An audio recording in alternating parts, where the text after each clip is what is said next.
La gente olvida cuánto se solapa la NASA con el ejército. Veo todas estas conversaciones sobre la construcción de hábitats en Nevada para probar cómo la gente se las arregla con el aislamiento durante los viajes espaciales. Lo único que puedo hacer es reírme. Gastan millones en acrobacias para demostrar que la vida de cada astronauta es un recurso precioso. Es todo un espectáculo. Sé lo que pasa detrás de las operaciones fotográficas. ¿Sabe cuál es la respuesta de un general cuando se le pregunta si un solo ser humano puede soportar meses de aislamiento en una estrecha base lunar?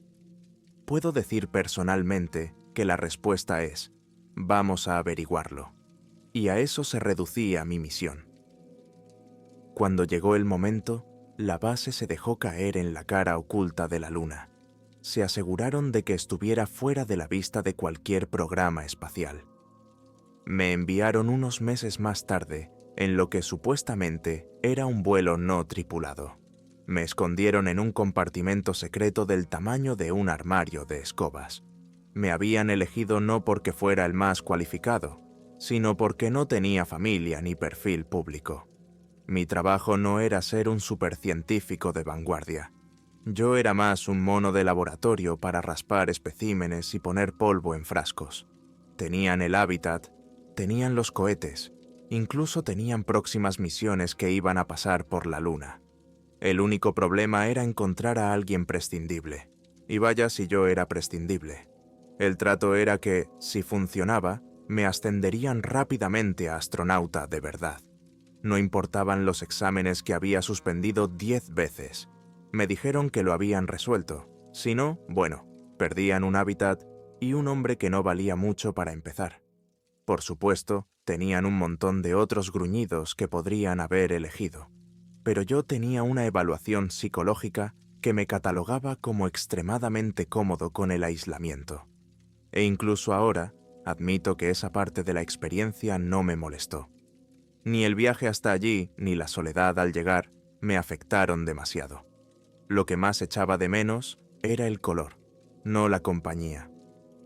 Mi vida se convirtió en una escala de grises y al cabo de un mes empezó a molestarme profundamente. No salía el sol y el cielo estaba permanentemente negro. Y sin atmósfera, el sol era una pelota de golf blanqueada en el cielo. El hábitat en el que vivía era una habitación individual, hinchable, de color blanco. Mi uniforme era de un azul marino apagado. Las pocas posesiones que tenía se volvieron importantes para mí por razones inesperadas. Mi favorito era un libro con una cubierta roja brillante. Lo colgué en un tablón de corcho como si fuera un póster. Uno pensaría que la televisión ayudaría, pero no era suficiente. No quería una cajita que me mostrara imágenes de imágenes. Quería el verde real de los árboles, la tierra marrón y el océano azul. Al final del primer mes, estaba tan desesperada por el color que empecé a diseccionar mis paquetes de comida. El cuartel general estaba preocupado y se notaba.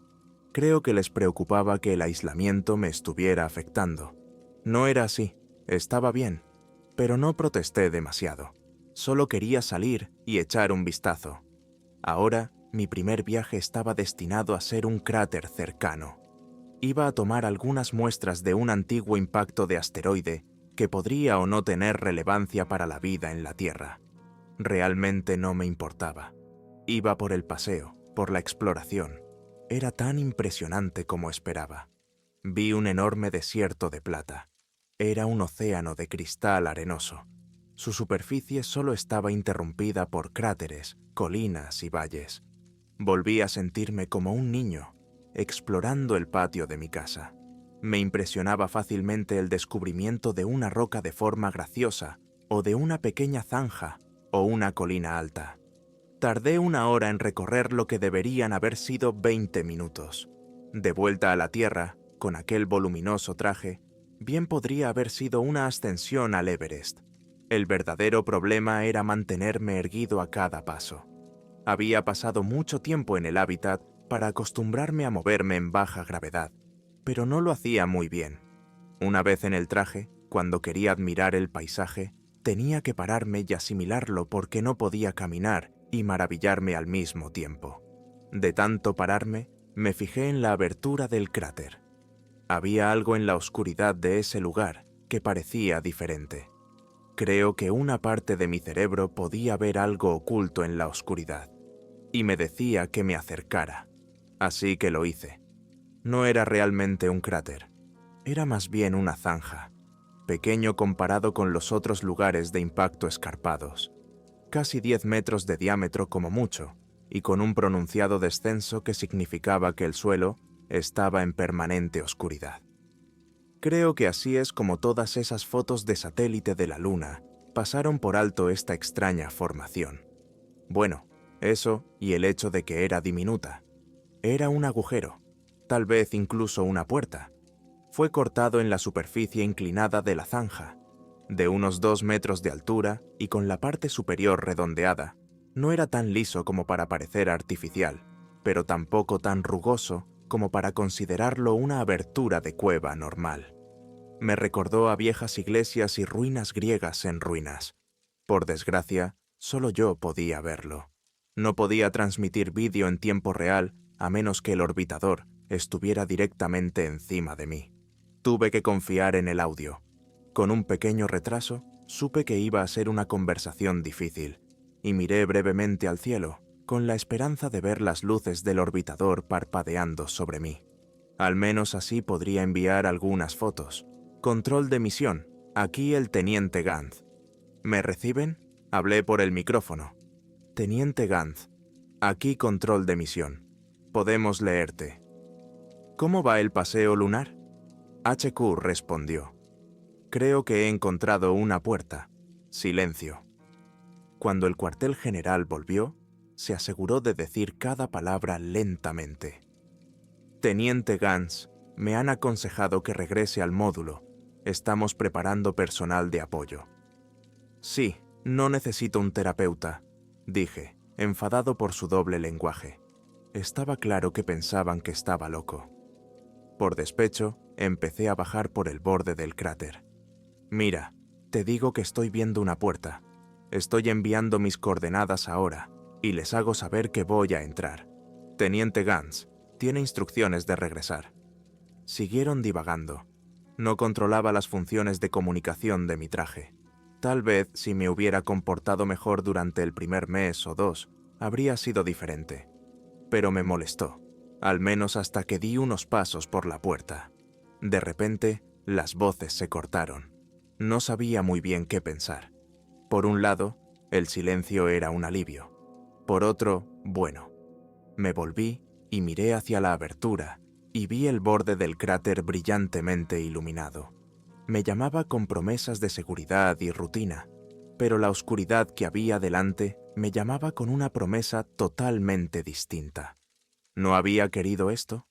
¿No había deseado la aventura? Seguí avanzando y las paredes se hicieron más regulares. Eran más suaves y limpias cuanto más me adentraba. Cada vez era más difícil fingir que se trataba de una formación natural. ¿Quién la había hecho? El final del túnel fue un extraño alivio. Con el corazón palpitante, salía una caverna no mucho más grande que un comedero normal. Las paredes blancas y nítidas reflejaban tanto mi luz que había suficiente para ver a mi alrededor. Y en el centro de todo, encontré algo que desafiaba cualquier creencia. Una piscina. Casi parecía romana. 4 pilares antiguos se erguían en diferentes estados de deterioro. Uno estaba perfectamente conservado, mientras que los otros solo medían 3/4 partes de su altura. A medida que me acercaba, el suelo se convertía en algo parecido al mármol pulido. Parecía una bañera romana rectangular excavada directamente en el suelo, y la piscina estaba llena de un líquido rojo brillante. No sabría decir qué era entonces, pero ahora era un líquido espeso que no reflejaba la luz. Era perfectamente liso y parecía casi plástico. Me hizo pensar en la cera seca de las velas, salvo por las constantes ondulaciones de su superficie. Pero aquí no había viento, ni allí abajo, ni en ninguna otra parte de aquella roca. Al mirar más de cerca, pude ver venas dentro del líquido, una red de líneas apenas visibles que destellaban como relámpagos en una tormenta. era más profundo de lo que pensaba. ¿Nadaba algo en aquellas aguas? Entrecerré los ojos y me di cuenta de que una membrana de color amarillo pálido lo cubría todo como si fuera aceite. Parecía resbaladiza, pero seca. Era increíble y aterrador. Quizá también un poco repugnante. ¿Por qué estaba aquí? ¿Quién lo hizo? ¿Habían tallado también el túnel y los pilares antiguos? Pasé un dedo por la columna más cercana y me sorprendió comprobar que tenía la textura de la arena mojada. Mi dedo dejó una ligera abolladura en su superficie, pero no se derrumbó. ¿Qué significaba aquello? ¿Están hechas de polvo lunar, como un castillo de arena? Algo en este lugar me parecía siniestro cuanto más tiempo permanecía aquí. Empecé a caminar hacia atrás, alejándome de todo aquello, y una burbuja empezó a formarse en la superficie de la piscina. Retrocedí más rápido. Quería darme la vuelta, pero no me atrevía a perderla de vista. La burbuja solo siguió inflándose, creciendo el tiempo suficiente para mantenerla visible. Mientras retrocedía, mi mano tocó la entrada del arco. Por fin había llegado al borde, pero mis pies tropezaron con el suelo irregular. En el traje, incluso la más mínima caída era casi catastrófica, y caí hacia atrás.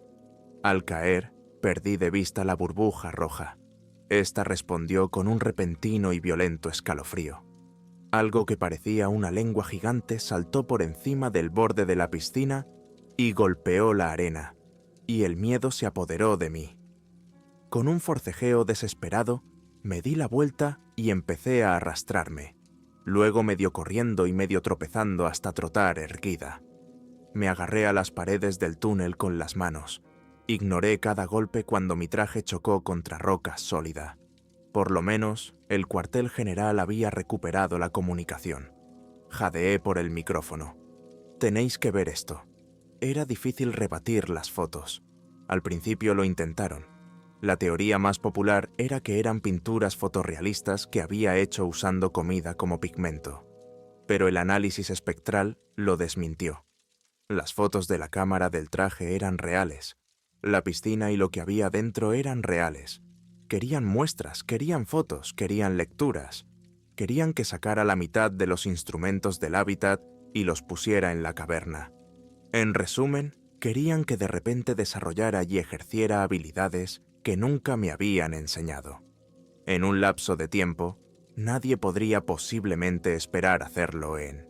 Media docena de científicos hacían peticiones cada pocos minutos, pero no podía evitar pensar que en realidad no les importaba mi lugar en todo esto. No les importaba ni un poquito. Nunca se reconocieron los sacrificios que había hecho, ni los riesgos que había corrido. Ni siquiera después de haber encontrado un alienígena de verdad. Así que hice una explicación tranquila y razonable de las misiones que estaría dispuesto a aceptar.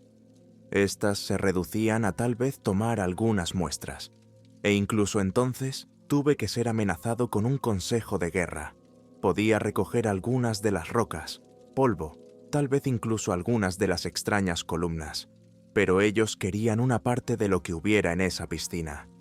No le dije esto al cuartel general, pero no había dormido desde que vi esa cosa. No dejaba de pensar, ¿qué aspecto tendría fuera de la piscina? ¿Qué querría? La amenaza de castigo fue lo que finalmente me hizo vestirme para otro moonwalk. Tal vez no sería tan malo, ya que ahora sabía qué esperar. Pero resulta que ni siquiera llegaría a la caverna. Lo primero que vi al salir fue un rastro de huellas rojas y pegajosas. Estaban delante de la única salida del hábitat. 2 impresiones perfectas de pies humanos descalzos. Y no caminaban hacia el hábitat. Empezaron justo en mi puerta y se alejaron de mí, donde quiera que me llevaran. Tampoco era en dirección a la caverna que ya había visitado, y empecé a seguirlos. Fue una larga caminata, más larga de lo que debería haber estado dispuesto a hacer por mi cuenta. Quienquiera que dejara aquellas huellas no parecía tener problemas. Si tuviera que adivinar, casi parecía que hubieran estado bailando. Por fin, las pisadas se detuvieron ante unas extrañas ruinas. Era otra piscina, solo que más grande y elaborada. Había docenas de columnas y un techo. Había incluso tallas de enredaderas. Y en el borde de la piscina había una mujer roja. No llevaba traje, solo una sencilla túnica hecha del mismo material rojo que su carne. Sus piernas estaban parcialmente sumergidas en el mismo fluido rojo que había encontrado en la otra piscina. Al acercarme, me di cuenta de que su cuerpo se mezclaba perfectamente con un líquido extraño. Era la doncella del bastón. Una vez que estuve más cerca, palmeó el saliente que había junto a ella.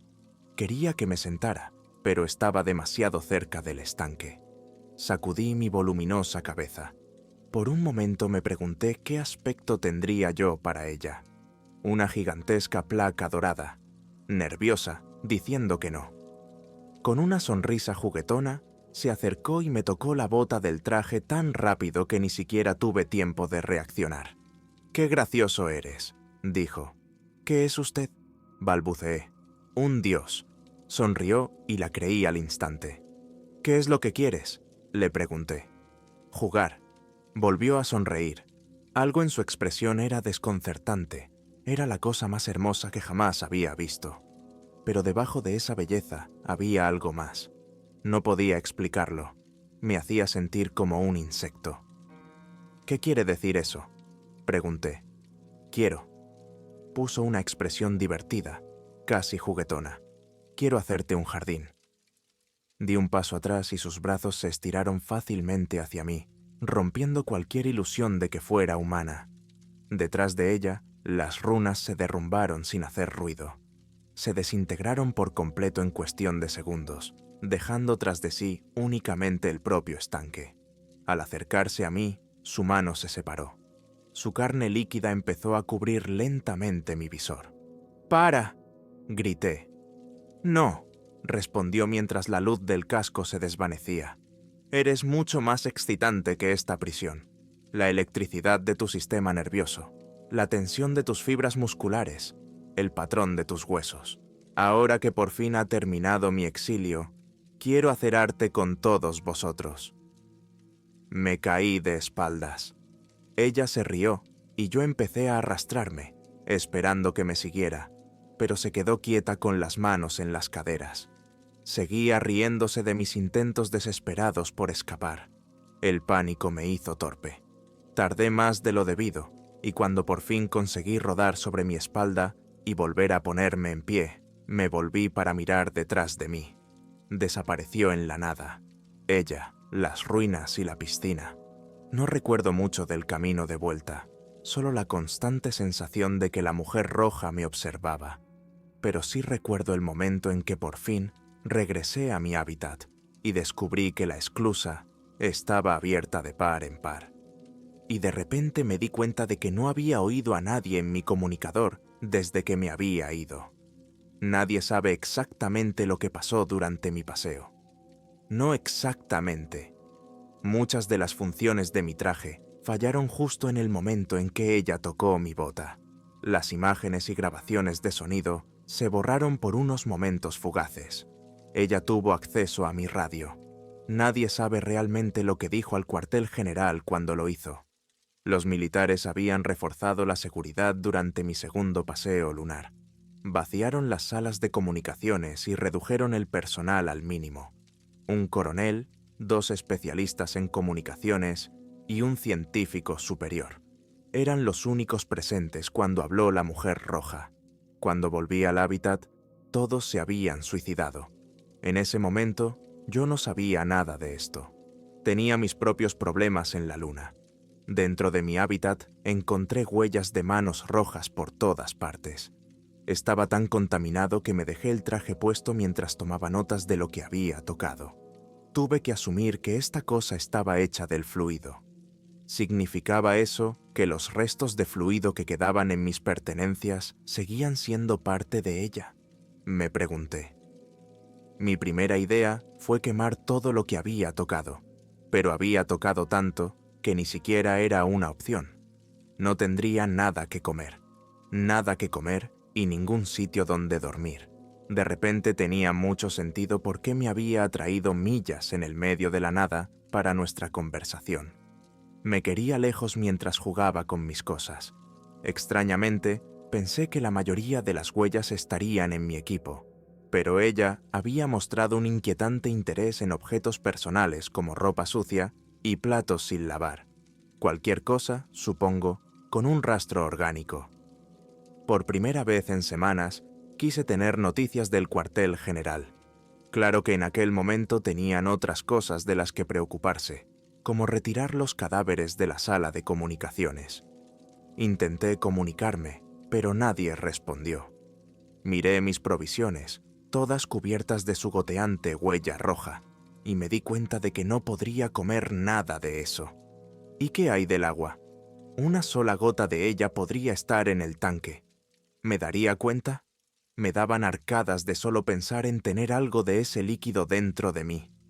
Me senté en la cama, comprobé mi suministro de aire y repasé mis opciones. Entonces ocurrieron dos cosas que me hicieron olvidar una muerte lenta y dolorosa en la luna. En primer lugar, mi radio se activó. Me informaron de que debía iniciar el procedimiento de evacuación inmediatamente. Tenía que caminar hasta el módulo de aterrizaje lunar y desde allí reiniciar el ordenador que podía comenzar la secuencia de lanzamiento. El orbitador no estaba en el lugar adecuado para ello, pero tenía que esperar en el módulo de aterrizaje hasta que los dos módulos se alinearan. Tardaría unas horas, pero no iba a quejarme. Lo segundo que ocurrió fue que, mientras escuchaba las instrucciones de mi oficial al mando, un goteo constante provenía de la ventana más cercana. Levanté la vista y vi a la mujer carmesí allí de pie. Me sonrió, mostrando unos dientes rojos hechos de líquido rojo. Cereza. ¿A qué esperas?, dijo mientras señalaba hacia arriba. Es hora de partir. Rellené mis reservas de aire. Salí al vacío una vez más. Hice una pausa y miré a mi alrededor, preguntándome si me estaría esperando en algún sitio. Me resultaba difícil entender exactamente lo que podía decirme, o incluso lo que quería, pero no tenía ganas de quedarme a averiguarlo. En cuanto me di cuenta de que no había moros en la costa, empecé a caminar. Ahora tenía más experiencia con el traje, pero también estaba agotada y aterrorizada. Oteaba constantemente el horizonte en busca de la mujer mientras avanzaba. Al cabo de un rato, desistí al darme cuenta de lo mucho que me ralentizaba. En lugar de eso, me centré en poner un pie delante del otro, y poco más. Aún así, seguía esperando que hiciera otra aparición, o que oyera su voz a través de mi radio, cualquier cosa que me permitiera saber qué estaba planeando. ¿Atacaría por fin esa cosa alienígena? ¿Era eso lo que era? Se hacía llamar Dios. ¿Qué haría un Dios conmigo?, me preguntaba. ¿Haría un jardín conmigo? Mi propia mente respondió. A pesar de esos oscuros pensamientos, parecí llegar al módulo de aterrizaje sin muchos incidentes. Subí al interior con nerviosismo. Seguramente ella sabía lo que estaba haciendo. ¿Iba a intentar impedir que escapara? Pero el proceso transcurrió sin incidentes. El ordenador se puso en marcha y tras un montón de charlas técnicas por radio, el lanzador despegó de la superficie lunar. Utilizando solo una fracción del empuje necesario para salir de la Tierra, volví a mirar la superficie lunar con total alivio. Escudriñé cuidadosamente el paisaje, que se encogía rápidamente, en busca de alguna señal de formas rojas brillantes. «¡Qué lista eres!», me dijo. Las palabras fueron pronunciadas como una madre complacida, pero me golpearon con la violencia de un ladrillo arrojado. Con un miedo espeluznante, me di la vuelta y me enfrenté a ella. Esta vez era más pequeña. Estaba sentada como una diminuta hada roja en una de las muchas pantallas de ordenador brillantes. Miraba a su alrededor y se maravillaba del interior del módulo de aterrizaje. Cuando me dijo lo que había planeado para este mundo, realmente no esperaba llegar a esto. Pensé que podría conseguir un sistema nervioso, tal vez incluso unos cuantos insectos organizados. Pero, bueno, ¿qué puedo decir? Ha acertado. Aunque la broma es para él, ya no está por aquí. Pero yo sí. y estoy tan emocionada por volver al mundo del que fui exiliada que me he dado cuenta de que un trocito de ella debe de haber hecho autostop en mi traje. «Oh, no seas tonto», dijo. «Te contaminaste en cuanto te quitaste el traje con esa burbujita». «¿Era verdad?», me pregunté. ¿Realmente la había llevado conmigo todo este tiempo? Mientras permanecía sentado, desesperado, un rayo de luz entró por la ventana. El módulo de aterrizaje había empezado a orbitar el lado cercano de la Luna, y al hacerlo, por fin pude ver bien la Tierra. La Tierra. Había pasado tanto tiempo. «Oh, tan hermosa», dijo. «Y pensar que tengo todo el tiempo del mundo para jugar con ella. Ahora estoy de vuelta en mi apartamento». La televisión estaba transmitiendo una especie de conferencia de prensa. Bueno, solo pienso que en un momento en que millones de estadounidenses sufren de pobreza, la idea de que el gobierno gastaría miles de millones en enviar hombres a la Luna es simplemente bizarro. ¿Cómo podemos justificar este tipo de despilfarro cuando hay tanto más potencial por realizar aquí en la Tierra? Apague el televisor. Y escuché el silencio durante unos instantes.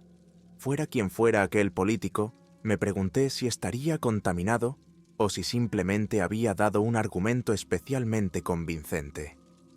En los últimos años, me había dado cuenta de lo sutiles que son sus manipulaciones. Por lo general, todo lo que necesitaba era una palabra aquí o allá. Por supuesto, eso no significaba que no se propagara de persona a persona. «Oh, él no es de los míos», dijo. Una sola mano roja apareció en mi hombro. «Entonces solo es un hombre muy sensato. ¿Por qué andar jugando en la Luna? ¡Qué desperdicio!». Me pusieron allí como castigo por una razón. Fue como dar una vuelta por un túnel de alcantarillado. «¿Cuánto tiempo va a llevar esto?», pregunté. Solo habían pasado unos meses desde mi regreso, y cada día parecía una década en el infierno intentando girar la cabeza para ver lo que pasaba en mi cocina. Pero su mano me inmovilizaba firmemente. Rara vez me dejaba moverme. Era un milagro que me dejara quedarme con el mando a distancia. Tal vez fuera lo mejor. No podía ver. Había atraído con éxito a docenas de personas a mi casa, pero ni una sola vez había oído a ninguna de ellas escuchar «Leave». ¿Me estás preguntando qué pretendo hacerte? ¿O qué pretendo hacerle a tu planeta? A ambos. No mucho. Su mano resbaladiza acarició mi mejilla y reprimí un escalofrío. Un par de siglos como mucho.